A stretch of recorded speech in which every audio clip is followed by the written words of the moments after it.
diparingi sempat, diparingi iman lan Islam saged ngibadah, saged sujud maring ngarsanipun Allah Subhanahu wa taala. Tidak semua orang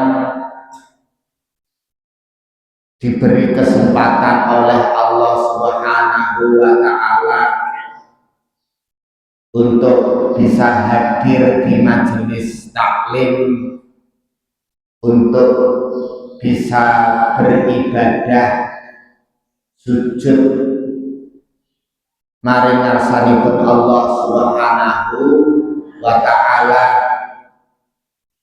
Kathah hambanipun Allah ingkang dipun uji sakit, gletak, opnam, stroke, arep mlaku rekasa, maning kudu salat rukuk lan sujud. Kathah ingkang dipun uji dereng sadar isih nguber donya,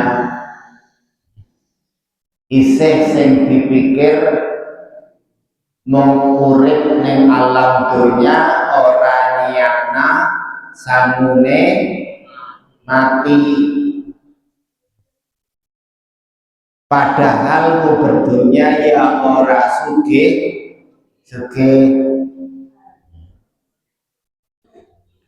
Bapak Ibu sekalian, banyak juga yang diuji oleh Allah Subhanahu wa taala, tidak bisa sujud, belum mau sujud kepada Allah Subhanahu wa taala dengan berbagai macam sebab.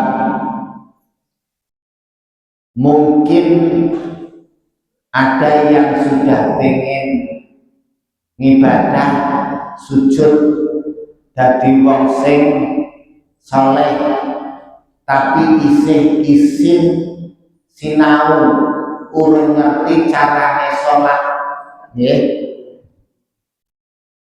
Jadi kalau kita hari ini bisa duduk di majelis ilmu, bisa berangkat ke masjid, tadi pagi bisa jamaah sholat subuh, bisa sempat baca Al-Quran, semuanya itu adalah nikmat Allah yang tidak atau belum tentu diberikan kepada semua orang.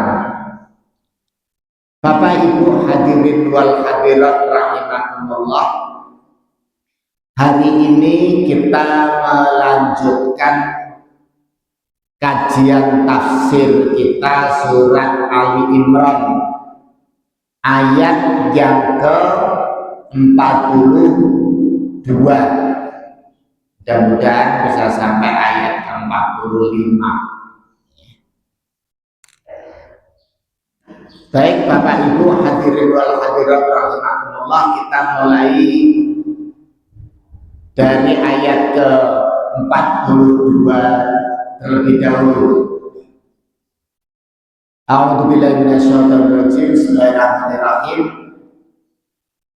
Wa id qalatil malaikatu wa atasipun apa Bu? Lan dan bahasa Indonesianya ya. Wah.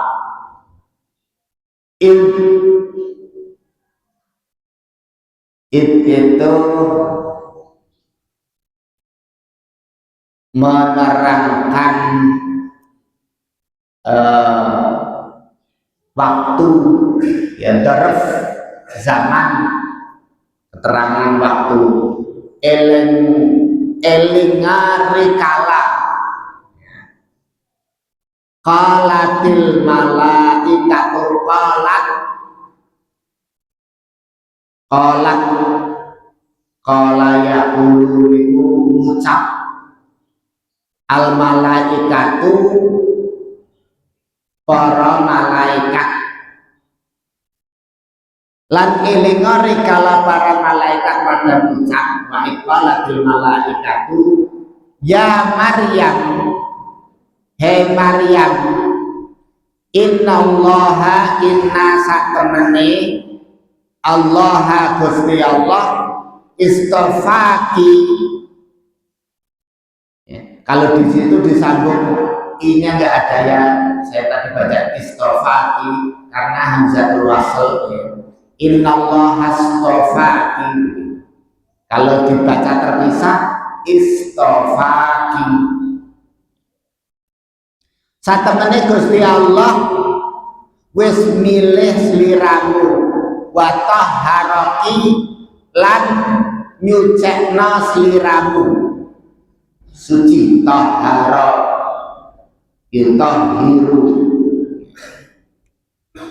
nyucekna sliramu wastofaki lan artinya sama ini istofa itu memilih lan milih sliramu maksudipun ngluwihna ala nisa'il alamin ing atase wong-wong wadon ning alam kabeh. Ya Maryamu, hai Maryam, uqnuti qanata yaknutu. Yaknut artosipun manut, taat, nggih. Hai Maryam, ya Maryamu, uqnuti manuta li rabbiki maring pangeranmu wasjudi lan sujuda warkai lan ruku'a ma'arraqiyin bareng karo wong-wong sing pada ruku. Zalika kuwi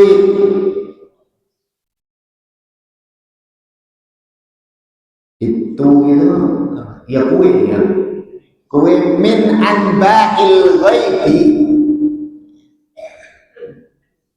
sebagian termasuk sebagian anba'il ghaibi kabar gaib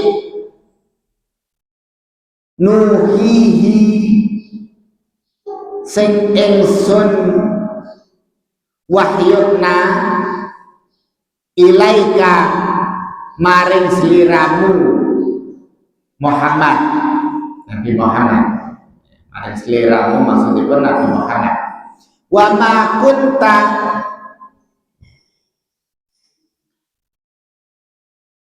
ma kunta ladaihim makane sliramu ora bareng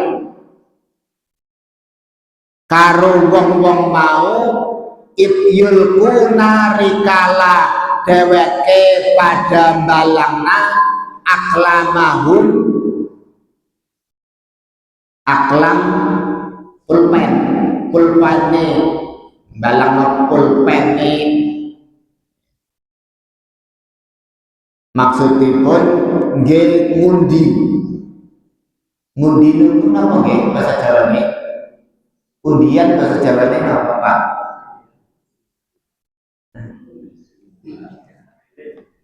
Hah? Milih, pilih yang yudulah, ngundi, ya. Rikala dheweke pada balangna pulpene nggo ngundi.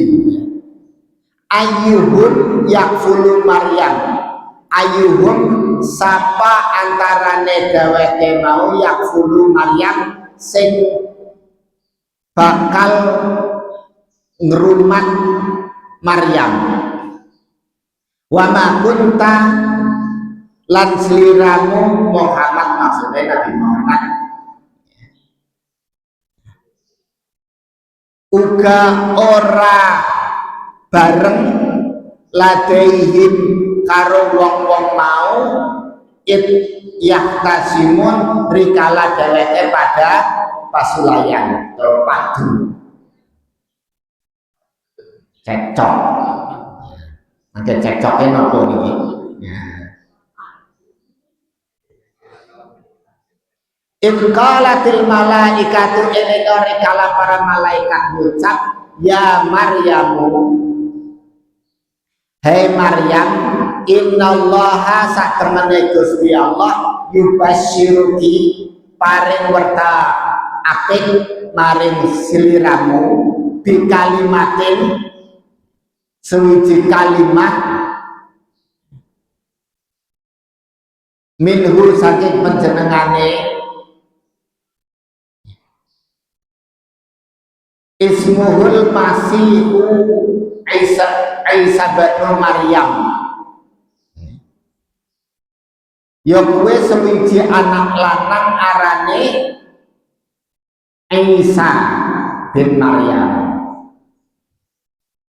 wajihan sewiji wong sing pinunjul. Napa pinunjul? Punjul apa Pak? Luwihan punjul, ya yang lebih pinunjul berarti wong sing luwih apik lah ya. Lebih dibandingkan yang lain. Pinunjul wajihan fit dunya ning donya wal akhirati lan ning akhirat wa minal muqarrabin lan kalebu wong sing perek maring Gusti Allah, ya diperek nang Gusti Allah. Ya. Ini terjemahan ayat 42 sampai 45. Bapak Ibu hadirin wal hadirat rahimakumullah.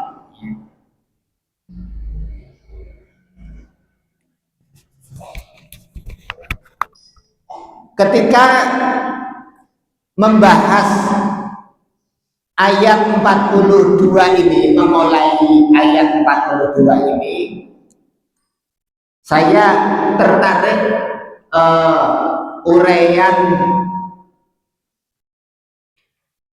Sayyid Qutb di dalam Bidlalil Quran, bahwa sebelum membahas kisah kelahiran Nabi Isa, Allah Subhanahu wa Ta'ala memulai dengan kisah keluarga Imran, lahirnya Maryam, kemudian kisah ajaib apa Pak? Kisah ajaib tentang keluarga Nabi Zakaria yang sudah tua tapi diparingi anak. Okay. Yang ketiga kisah Maryam, keajaiban Maryam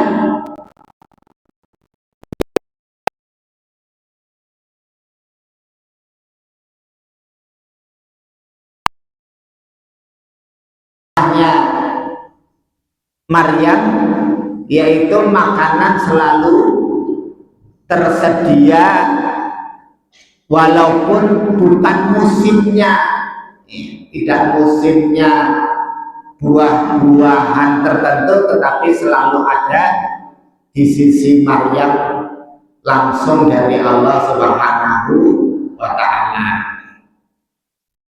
Syekh Qutb mengatakan bahwa kisah ajaib ini seperti pengantar. Pengantar itu mukadimah ya. Pengantar untuk menjelaskan kisah berikutnya yang lebih spektakuler. Ya. Ini loh kisah-kisah ajaib, kisah-kisah luar biasa, ya, yaitu kisah Nabi Zakaria dan Maryam, yang untuk sebagai pengantar kisah besar, kisah ajaib lahirnya Nabi Isa dan semua subhat atau apa ya subhat itu? Subhat itu perkara yang remeng-remeng juga, ya. Kesamaran yang samar-samar tentang sejarah Nabi Isa. Ada yang menuduh Nabi Isa itu lahir dari sesuatu yang aib, tubuhan kepada Maryam yang suci. Wong wadon ora duwe bojo kok meteng. Maka muncul pikiran-pikiran atau tuduhan-tuduhan orang-orang yang tidak punya bukti otentik. Aja-aja ke Maryam apa bahasane Pak mriki wong wadon sing ora bener. Nanti meteng ora duwe bojo.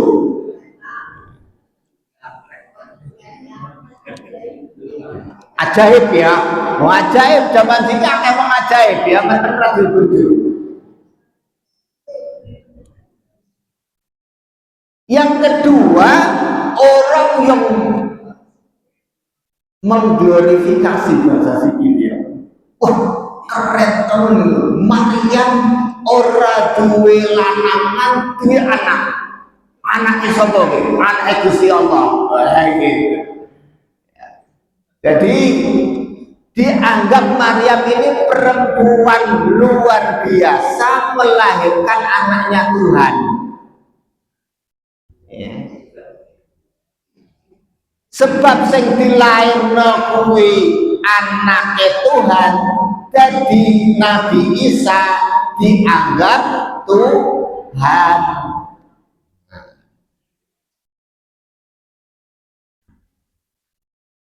Nah, untuk mengawali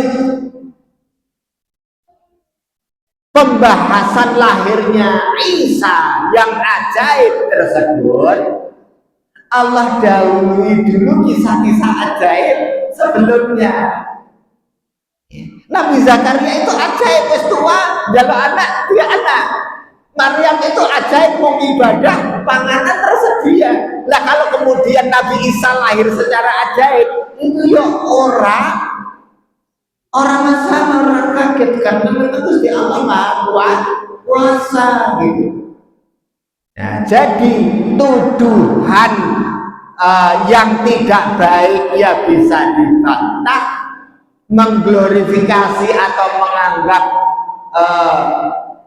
anak yang dilahirkan oleh Maryam itu anaknya Tuhan, itu juga kebablasan. Tapi zaman bertahun-tahun, ratusan tahun itu ruwet tentang masalah kelahiran Nabi Isa di situ. Bahkan sampai sekarang miliaran manusia masih mempercayai Nabi Isa itu anaknya Tuhan.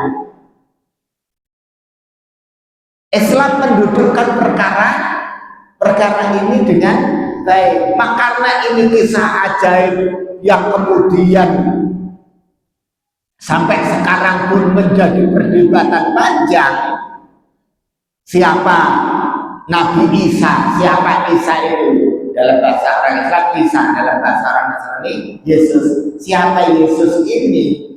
Ya, Tuhan apa bukan Tuhan?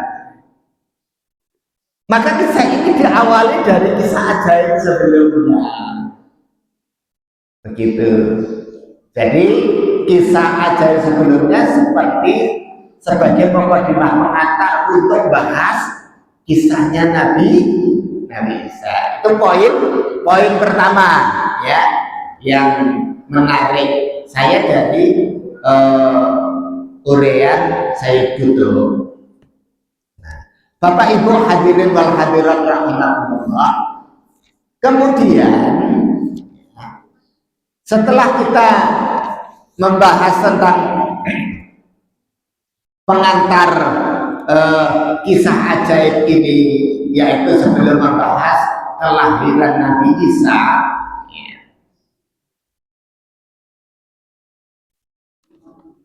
kita bahas tentang sosok pribadi yang menjadi ibunya Nabi Isa, yaitu Maryam. Bahwa Maryam itu merupakan wanita istimewa, pilihan Allah Subhanahu wa ta'ala. Diawali dengan firman Allah Subhanahu wa ta'ala,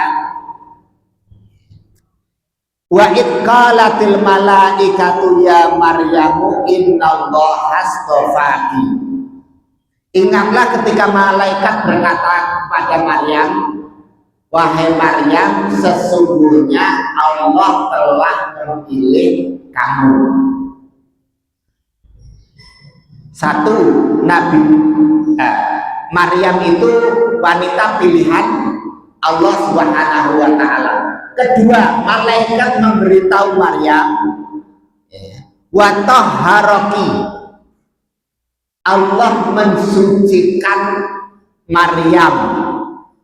Ketiga, wastofaki ala nisa'il alamin, Allah memilih Maryam diunggulke, dilebihkan, diutamakan di atas perempuan-perempuan lain di dunia. Bapak Ibu sekalian, ada kata Allah memilih 2 kali di ayat itu, ya.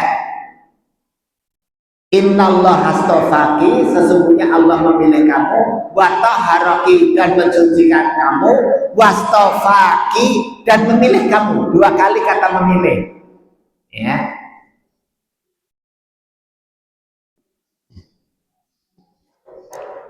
Arah pembicaraan makna memilih yang pertama dan kedua itu berbeda. Innallaha astofaki, sesungguhnya Allah memilih kamu yang pertama, ya. Kata memilih kamu yang pertama, memilih Maryam.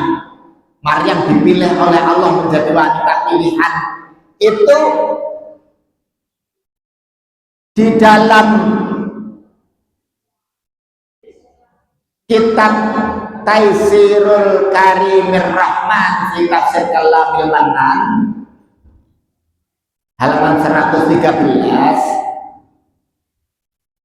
al-istifa'ul awal yarji'u ila sifatil hamidah wal af'alis sadidah. Kata Allah memilih kamu pada kalimat memilih yang pertama ini, itu mengacu kepada pengertian Allah memilih Maryam karena sifat-sifatnya yang terpuji dan perbuatan perilakunya yang lempeng, lurus. Manusia yang sifatnya baik, sifatnya terpuji, perilaku perbuatannya wong lurus, lempeng. Itu mana? Itu artinya innallaha astofaki, sesungguhnya Allah memilih kamu, pilihan Allah. Karena pilihan Allah pada kalimat pertama itu karena Maryam itu orang yang punya sifat-sifat terpuji dan perilaku perbuatan-perbuatan yang lurus.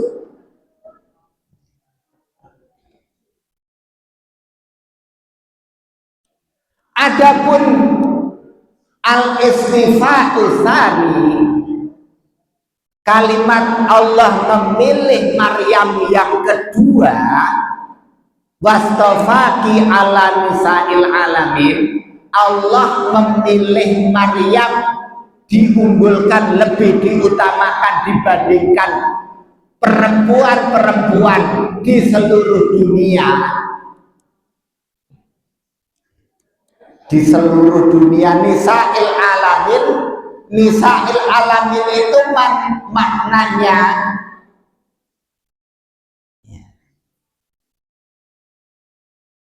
ala alami zamaniha, di zamannya Maryam adalah perempuan terbaik ya. Di zaman pada waktu itu Maryam adalah perempuan terbaik. Au mutlaqan, atau makna yang kedua, perempuan seluruh dunia itu adalah mutlak ya. Mutlak artinya ya, sepanjang zaman Maryam itu manusia perempuan paling istimewa, paling baik, yang diterangkan di dalam salah satu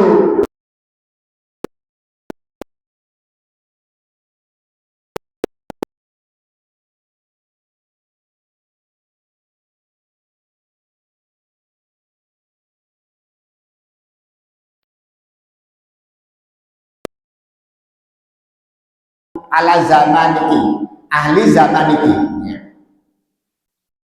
Perempuan pada zamanmu di seluruh dunia pada masa zaman itu. Tetapi ada yang menjelaskan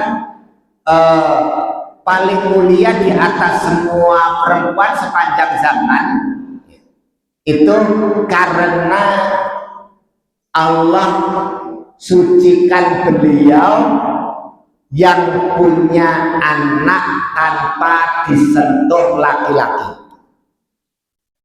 Orang bojo, orang bojo tidak pernah disentuh laki-laki, perempuan suci tapi hamil. Kalau sekarang kan perempuan nggak punya suami meteng itu bukan karena tidak disentuh laki-laki, ya, bisa malah lanang sing tahu memek akeh.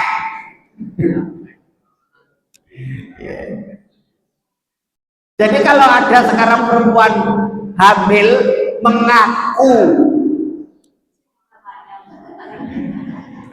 mengaku tidak dihamili laki-laki, jangan percaya itu cuma Maryam, begitu. Jadi nanti sepanjang zaman ada perempuan yang tidak disentuh laki-laki hamil, itu ya Maryam. Berikutnya ngaku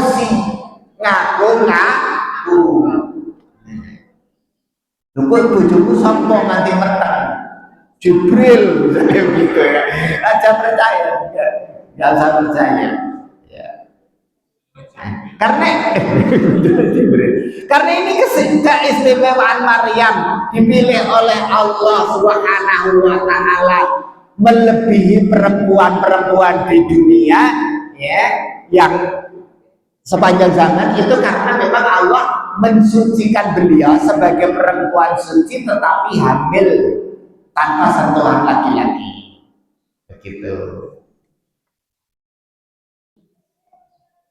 Jadi jelas kalau ada perempuan hamil nggak punya suami ngaku-ngaku.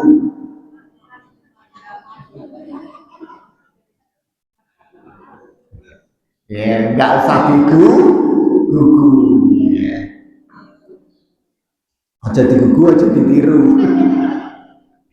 Ya.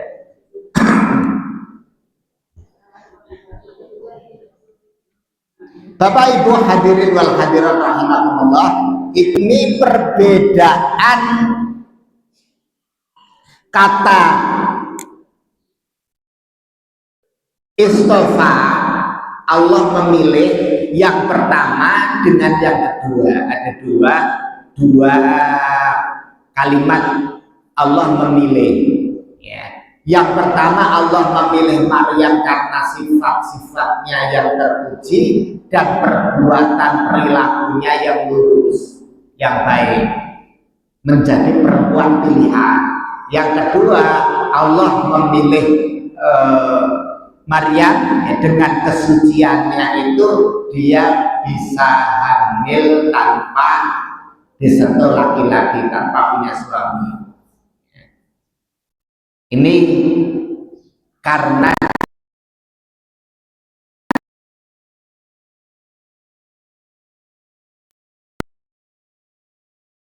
perempuan-perempuan hebat berikutnya ya, yang pernah saya sampaikan. Ada Khadijah, ada Fatimah. Kalau di sini ada Asia, ada Asia. Ya. Itu dipilih oleh Allah Subhanahu wa Ta'ala. Ya. Tetapi mereka itu dipilih karena kehebatan atau perbuatannya yang hebat, bukan kesucian, apa namanya, bukan hamil dengan kesuciannya. Maksudnya suci tidak disentuh laki-laki ya, tidak disentuh laki-laki. Tapi kalau Bapak Ibu sekalian, kalau janda berarti pernah disentuh laki-laki, maksud saya ya, tetap suci ya, tetap suci dan enggak suci ya. Cuma disentuh laki-laki. Sucinya Maryam itu suci tidak disentuh laki-laki. Di dalam jalan lain wa tahharaki, dan Allah mensucikan kamu min masisir rijal, dari sentuhan laki-laki. Tidak pernah punya suami, itu kesucian Maryam, suci tidak pernah disentuh laki-laki ya.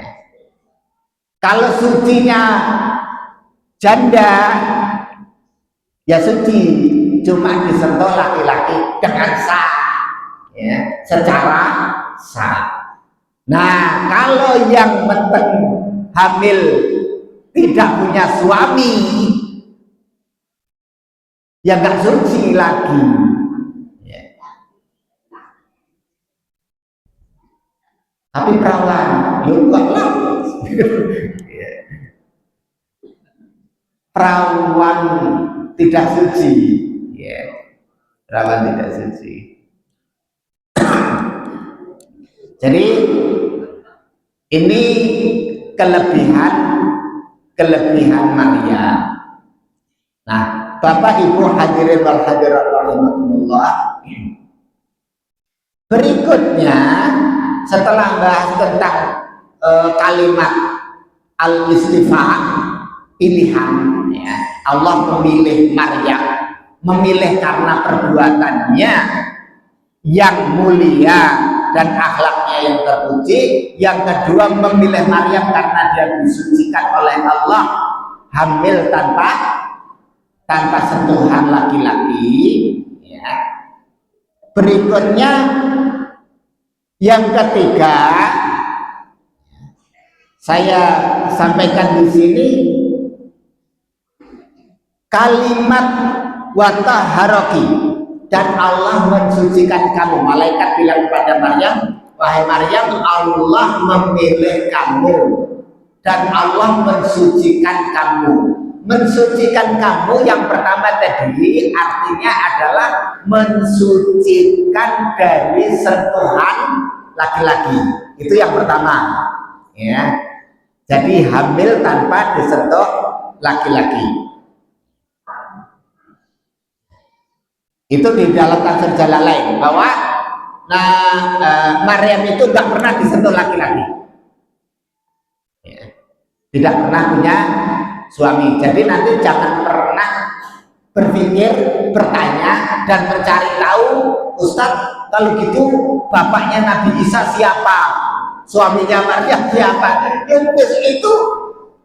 Itu informasi dalam Al-Quran. Kalau kita mengacu penjelasan mufasir bahwa Maryam itu disucikan Allah, maknanya tidak disentuh laki-laki, wa taharaki, ya sudah, jangan ditanyakan suaminya siapa.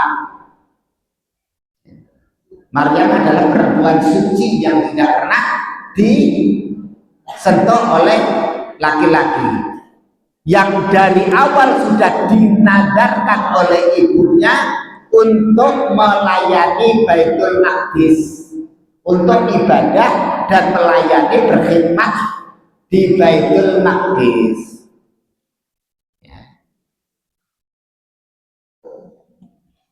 Yang kedua, makna watahharoki, Allah mensucikan kamu, di dalam kitab Taisir itu disebut minal afatil murkisah, dari aib-aib, penyakit-penyakit apa saja yang mengurangi kesempurnaan. Minal afatil murkisah. Jadi Maryam ini memang perempuan yang sempurna, sebagai perempuan sempurna. Sempurna imannya, tidak ada aib, tidak ada cacat-cacat pada pribadi beliau.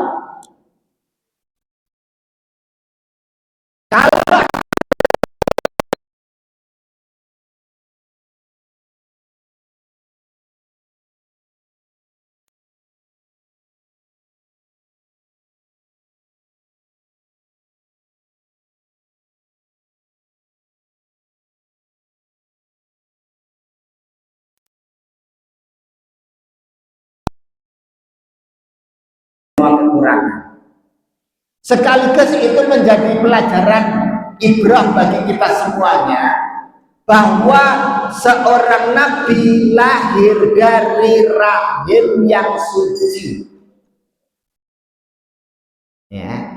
Nabi itu lahir dari jalur rahim yang bersih, suci.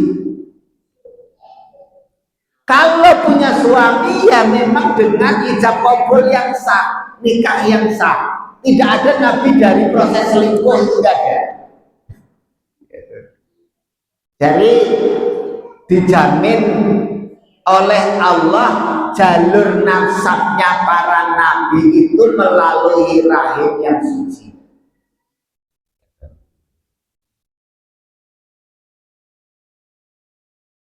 Oleh karena itu, ketika Maryam itu hamil,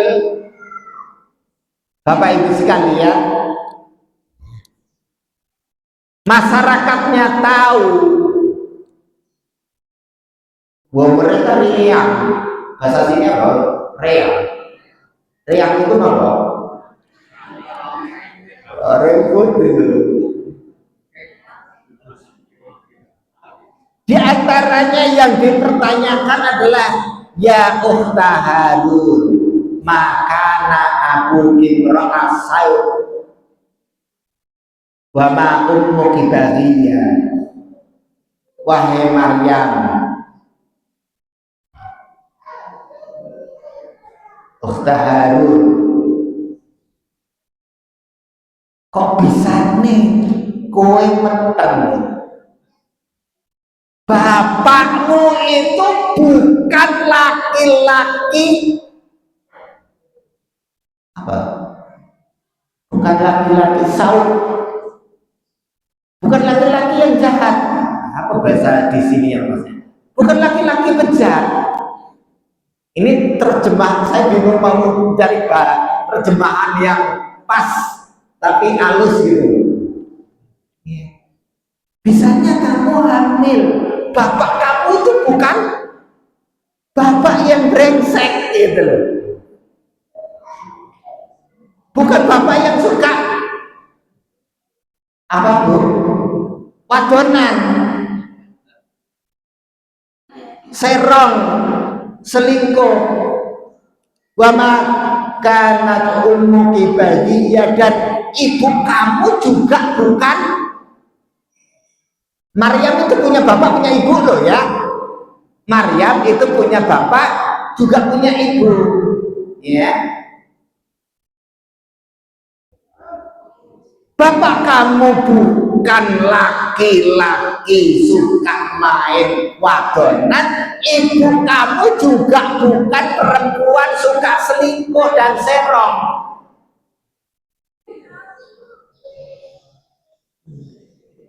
Itu Maryam nggak jawab ya. Wa asyarat ilaihi, cuma memberi isyarat takonan dewek kowe karo bayi iki. Karena apa lah? Ini yang menarik ya.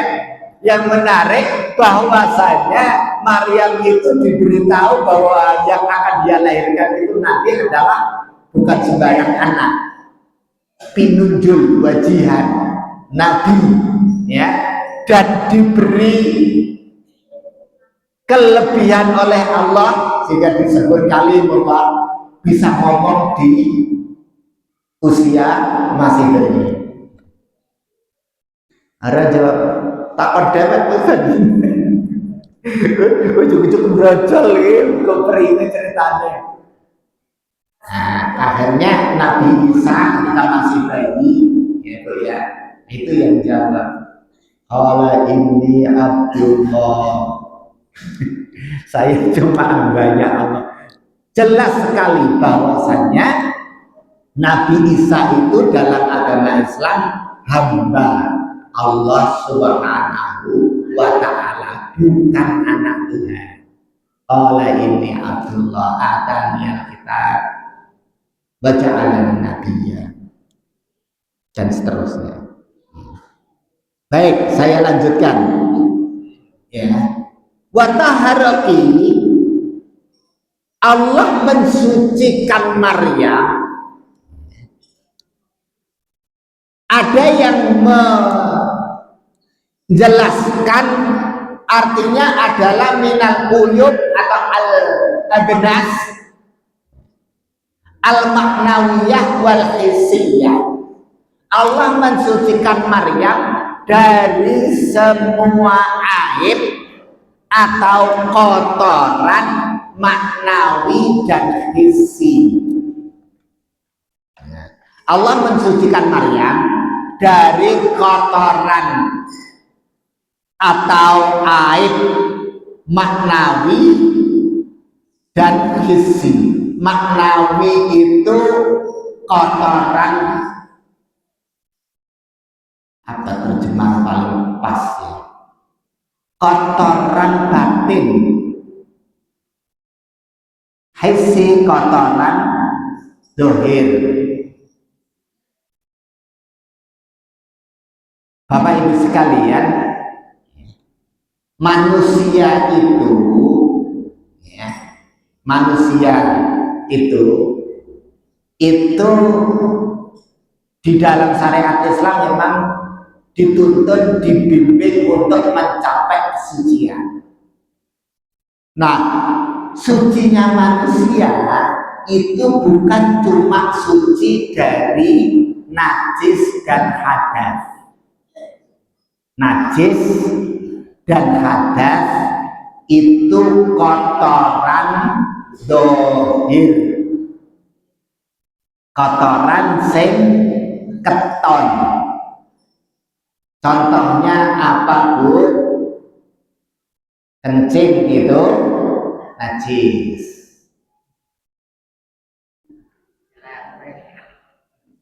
Apa namanya, berak, apa itu bahasa halusnya, apa nih, BAB ya, BAB itu najis. Terus nomor malah sih najis Pak, darah ya, darah manusia, darah itu najis. Nomor malah Bu saya najis, termasuk darah nifas ya. Darah itu najis. Kemudian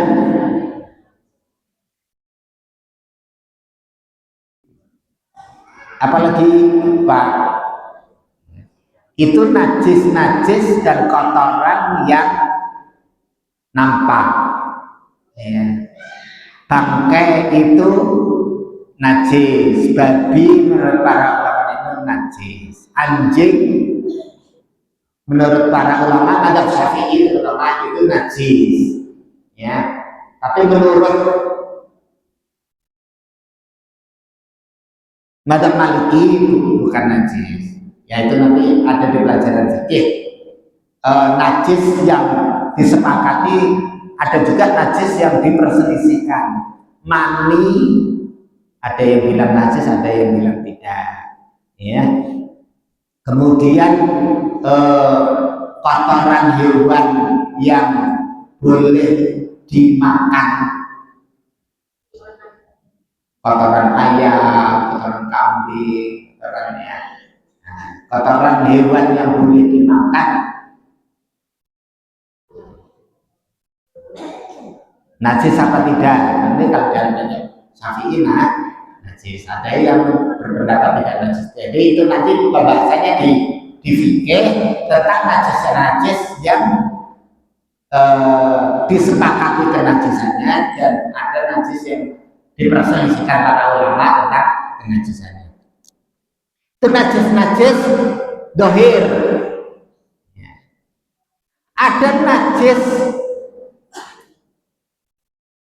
maknawi. Najis maknawi itu bukan kotoran tadi, barang-barang yang najis, tapi najis maknawi itu akhlak-akhlak yang tercela, perbuatan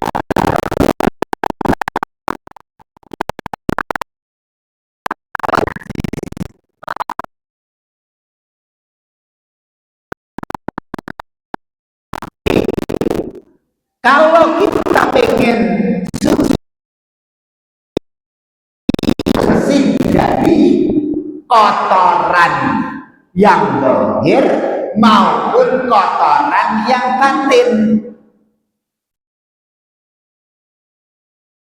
Sebenarnya dalam percakapan sehari-hari kita sudah memahami ya, orang suci itu ya nggak pernah melakukan perbuatan buruk ya. Kayak ustaz, kiai itu dianggap ya kudu dadi wong sing suci, ora salah. Padahal ya angel ya. Namanya manusia tetap punya kesalahan. Cara mensucikannya ya dengan istighfar. Biar rontok dosa-dosanya.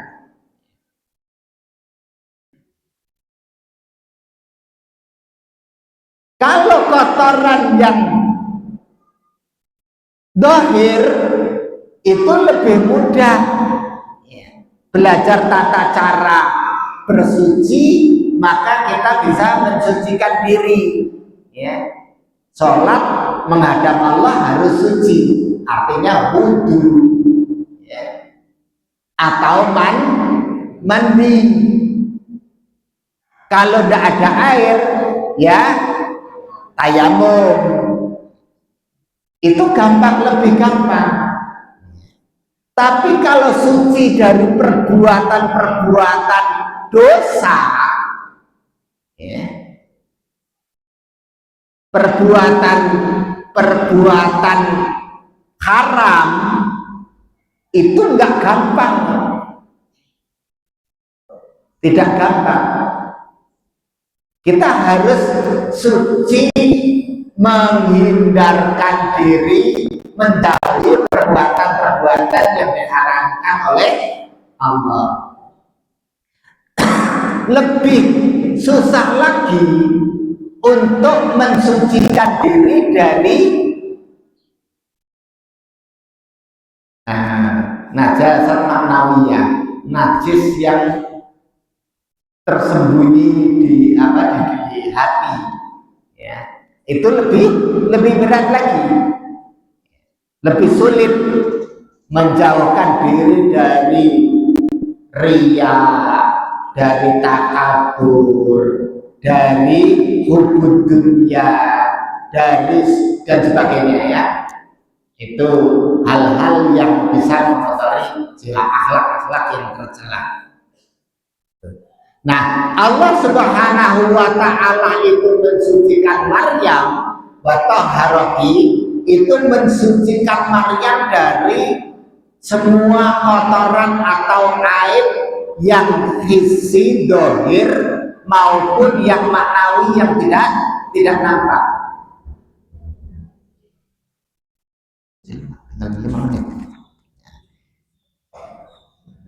Disitulah letak kelebihan Maryam sebagai perempuan pilihan Allah Subhanahu wa Ta'ala. Kita lanjut pada ayat berikutnya. Ya Maryam qunuti li rabbiki wasjudi warka'i ma'ar-raki'in. Wahai Maryam, taatlah kepada Tuhanmu. Kunut atau qanitan itu dawam ta'ah, taat kepada Allah sing langgeng, terus taat. Wajudi warka'i, dan sujudlah dan rukuklah bersama orang yang rukuk. Sujud dan rukuk itu adalah simbol paling tinggi, ya, dari ketundukan, tunduk dan khusyuk kepada Allah. Jadi simbol dari tunduk dan khusyuk kepada Allah paling tinggi itu adalah sujud. Oleh karena itu sujud itu posisi yang hamba paling dekat dengan Rabb-nya, dengan Tuhannya. Saat mustajab untuk berdoa itu waktu sujud, karena saat itulah saat paling dekat seorang manusia itu dengan Rabb-nya. Kenapa? Karena waktu itulah dia pada puncak khusyuk dan khusyuknya kepada Allah.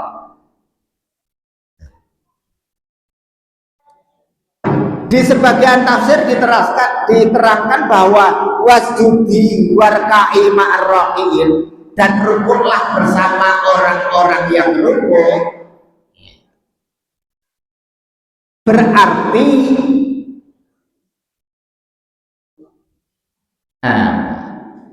sebagian tafsir menyebutnya rukuklah kalian bersama orang-orang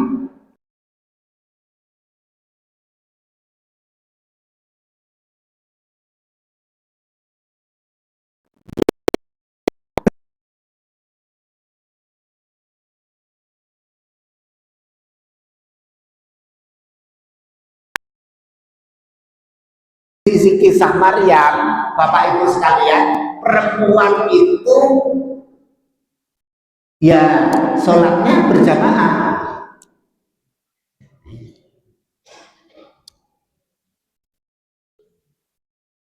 Dan nanti kisahnya Maryam itu dipersembahkan, dibawa oleh ibunya, diserahkan kepada orang-orang yang ada di Baitul Maqdis untuk ibadah, diserahkan untuk berkhidmat dan ibadah di Baitul Maqdis gitu. Nah, saya jadi tertarik mengaitkan dengan fikih Islam, bagaimana ibu-ibu itu sholatnya berjamaah di masjid apa tidak ya. Jamaahnya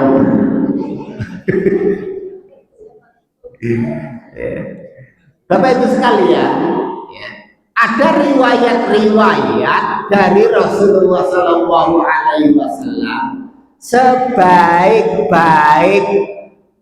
tempat untuk sholat bagi muslimah, bagi perempuan itu di rumahnya, di rumah yang paling baik di kamarnya sendiri gitu. Boleh sih yang bisa merasa makan nih masjid maning gitu. Tapi ternyata ada penjelasannya. Adi Hidayat mengatakan, menjelaskan, silahkan dicari di YouTube, saya pernah menanyakan. Ada 3 sebab kenapa Rasulullah menerangkan sebaik-baik atau afdolnya, utamanya perempuan itu sholat di rumah. 1, karena masjid Nabi itu gak cukup.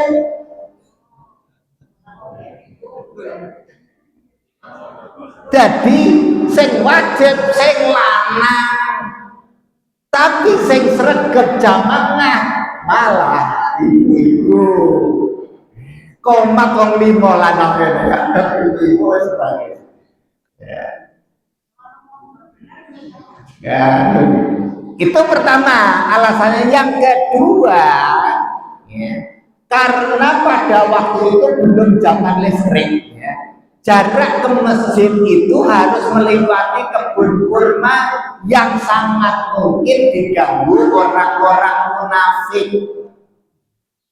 Sehingga untuk menjaga dari gangguan orang-orang munafik, orang-orang yang tidak senang orang Islam ibadah ke masjid, maka perempuan disuruh di rumah saja. Yang ketiga, alasan yang ketiga, menghindarkan fitnah interaksi dengan lawan jenis.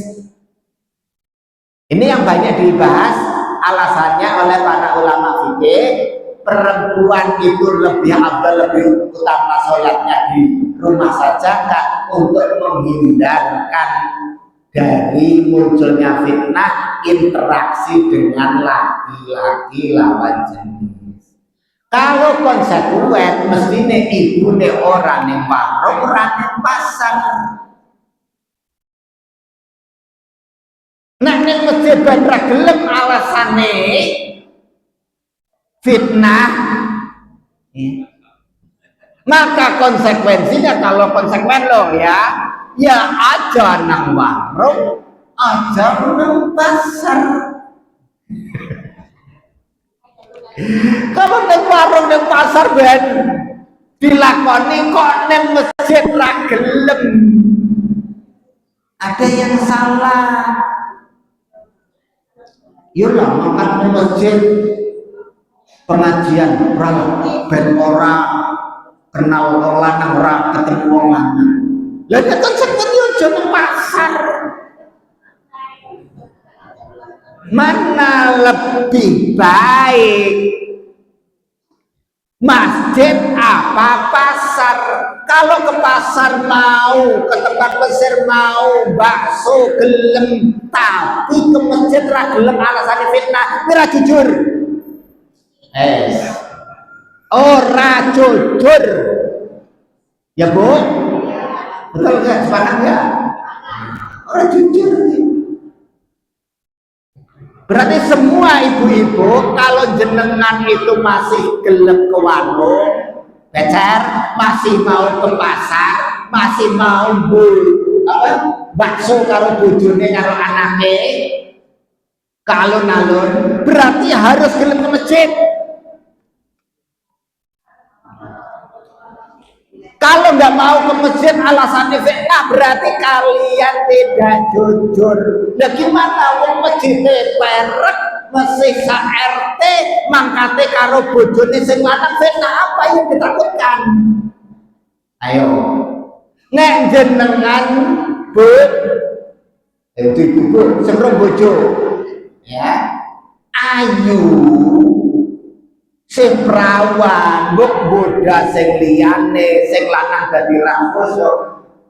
Lah iya wis nek omah bae terus.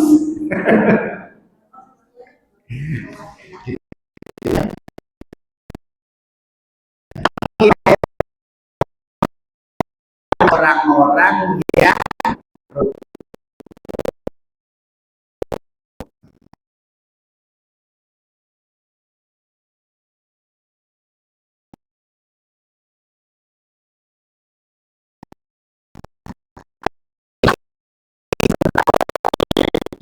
nuhihi ilaika, yang kami wahyukan kepada kamu wahai Muhammad, wa ma kunta ladaihim, dan kamu waktu itu tidak berada di samping mereka, id yulkuna aklamahum, ketika mereka melemparkan kolam atau pulpen mereka, ayyuhum yakfulu Maryam, siapa yang akan merawat Maryam. Jadi ayat ini mengisahkan Maryam itu dibawa ibunya dipersembahkan kepada orang-orang yang ibadah di Baitul Maqdis, di masjid.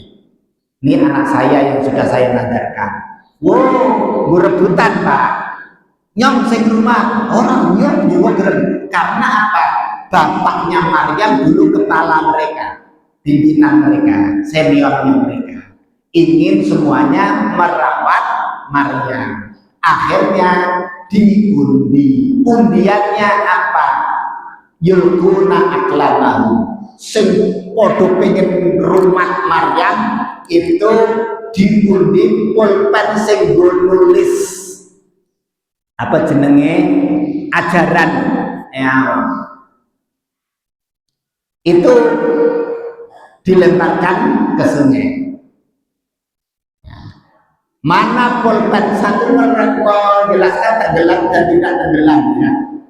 Tapi yang lain saya baca itu yang tidak ke bawah arus. Di Balangna kabeh Kelly cuma punya Zakaria. Orang ke bawah. Akhirnya yang rawat Nabi Zakaria karena pulpennya enggak ke bawah. Nah, kisah kejadian ngundi sapa sing rumah Maryam, ayyuhum yakfulu Maryam, sapa sing rumah merawat Maryam, itu Nabi Muhammad orang ngerti, tidak hadir di posisi itu bersama mereka, tapi bisa menceritakan.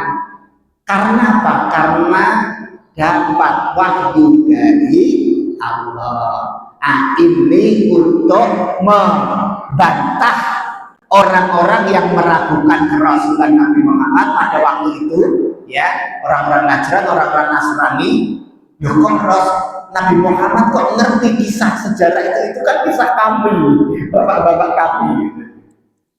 Itu bukti bahwasanya Nabi Muhammad adalah Rasul utusan Allah yang dapat wahyu sehingga bisa menceritakan kisah Maryam.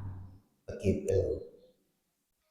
Dan tidak ada debat, tidak ada bantahan dari orang Nasrani. Bahwa kisahnya begitu. Kisahnya siapa yang merawat Maryam diundi. Undinya apa? Pulpennya balang kali. Sama seorang Kelly ya, ini segera merawat. Kisah ajaib juga itu undinya. Nek Kelly kabeh kepriwe itu hebatnya luar biasanya kisah ini. Masya Allah. Demikian Bapak Ibu sekalian, mudah-mudahan kita semuanya bisa mengambil ibrah pelajaran yang baik dari kisah Maryam ini sebagai awal pengantar untuk masuk kepada pembahasan kisah kelahiran Nabi Isa. Demikian alhamdulillahirabbil alamin. Wassalamualaikum warahmatullahi wabarakatuh.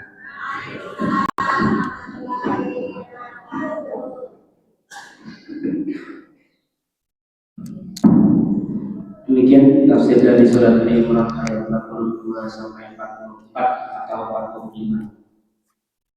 Kisah tentang Maryam, ibunda dari Nabi Isa Al-Masih. Selamat pertemuan depan kita lanjutkan pembahasan kita keteladanan dari kisah Nabi Isa. Bapak Ibu yang dimuliakan Allah Subhanahu wa taala, alhamdulillah kita di penghujung acara kajian ahad pagi. Mari kita tutup. Kita akhiri dengan bacaan hamdalah bersama. Alhamdulillah dan doa kafaratul majelis. Subhanallah wa bihamdihi asyhadu an la ilaha illa anta astaghfiruka wa atubu ilaik. Akhirul da'wana alhamdulillahi rabbil alamin. Assalamualaikum warahmatullahi wabarakatuh.